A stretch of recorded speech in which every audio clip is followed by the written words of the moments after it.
pag-endorse niyo po kay candidate kay Senator Ivy, does it have the blessing from the President kay PRRD? Wala. Hindi kami nagkausap ni President Duterte ng mga kandidato for senators labas sa Duterte, sa 10 senators ng Duterte. Vice, paano makakatulong tong endorsement mo sa... Okay, maliwanag. Walang alam si Tatay Digong, walang basbas ang pag-endorso ni Vice President Inday Sara sa dalawa, Camille Villar at Amy, maliban sa Duterte 10, dahil pinag-usapan niya ng mag-ama. O, tingnan nyo. Yung mga vlogger na mga Amy, huwag nyo pong ipilit sa mga DDS na iboto si Amy Marcos. Dahil kagahapon, naglabas na po ng statement si Kung Pulong Duterte at maliwanag ho kung sino dito ang dagdag na dalawa. Tingnan mo ha. Sana na-guide na tayo. No? Sana nakapag-desisyon na tayo. Kasi pag hindi po tayo dito mag-guided, hindi po tayo mag-guide, maguguluhan po tayo kasi ang tindi ng plano nila sa mga Duterte. No?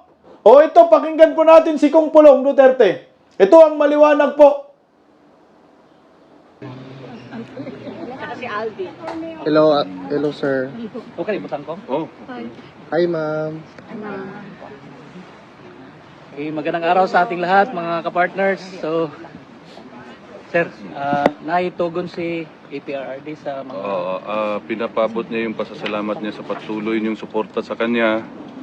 At pinapaalam niya sa buong sambayan ng Pilipino na patuloy po raw suportahan ang PDP laban Duterte 10 Senators plus 2. Final niya, in-endorse ngayon sa loob, pinapaalam sa inyo si Kerubin pati si Hunasan. Okay. Narinig niyo? Final niyang in-endorso ngayon ang dalawa, si Kerubin at Hunasan. Iyak si Mangga. O, sino na yung mga sumusuporta kay Mangga na mga vlogger? Sumahimik na kayo, parang awa nyo na ho. Itigil nyo na yan. Para hindi na ho tayo maguluhan. Kasi alam ko ho, naglalaro lang si Inday Sara. Huwag po kayong bumoto ng Marcos. Final na ho na inendorso ni Tatay Digong ayon kay Pulong Duterte galing lang. Nandun man sa Netherlands. Kerubin at Hunasan. Yan po yung sinasabi ni Kung Pulong Duterte. Kung ayaw nyo mag-Kerubin, sabiit wag lang kayo mag-Marcos. Wag lang mag-Amy. Matuto na. Matuto na tayo. Yan si Kung Pulong na nagsabi, kakalabas lang eh. Ang Netherlands, sinabi agad na final nang inendorso si Hunasan at Kerubin. So ngayon, ano pagdidebatihan natin dito? Wala. Duterte 10 plus Hunasan, Kerubin. Walang Marcos. Ang pinagdebatihan lang naman natin yung Marcos lang eh. Naglalaro nga si Inday. Paano mo mariribat si Kung Pulong na hindi sinabi ni Tatay Digong, nandun eh. Si Inday Sara umamin na walang basbas ang pag-endorso kay Camille at kay Amy. So ngayon dito kay Kung Pulong, sinabi, nakagaling ko lang sa loob, ito ang sinabi ni Tatay, final na inendorso niya si Hunasan at Kerubin. Basta ang mahalaga dyan, walang Marcos na sinabi.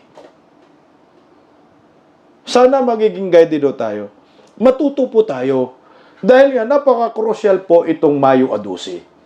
Huwag po tayong bumoto ng Marcos. Tuluyan na nating kalimutan yung apelyedong Marcos. Dahil hindi ito makakatulong sa mga masamang plano ng Alyansa Diretso Cubita, itong Uplan Horoso nila. Itong sinigaw ni Kung Pulong, Tatay Digong, ito na ho talaga ang ating desisyonan.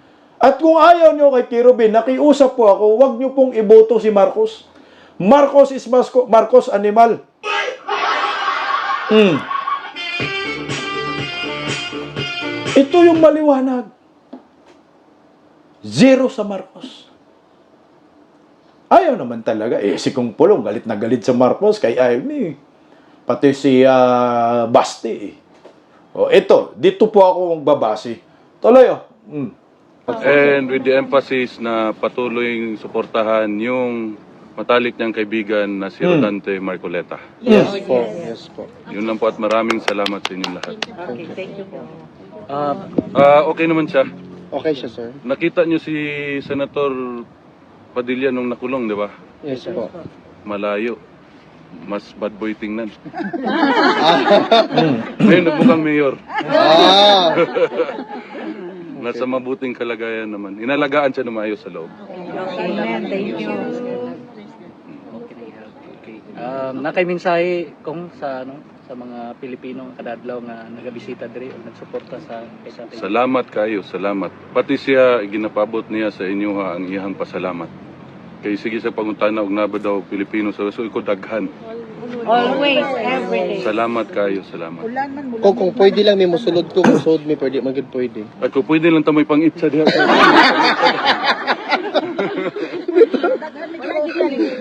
Wala, bawal eh. Bawal. Sige ni pahinomdom ni si Anilet, bawal daw. Oo. Pero karon lang ko nagkabalo nga lami pud dag maggakos og gamahan.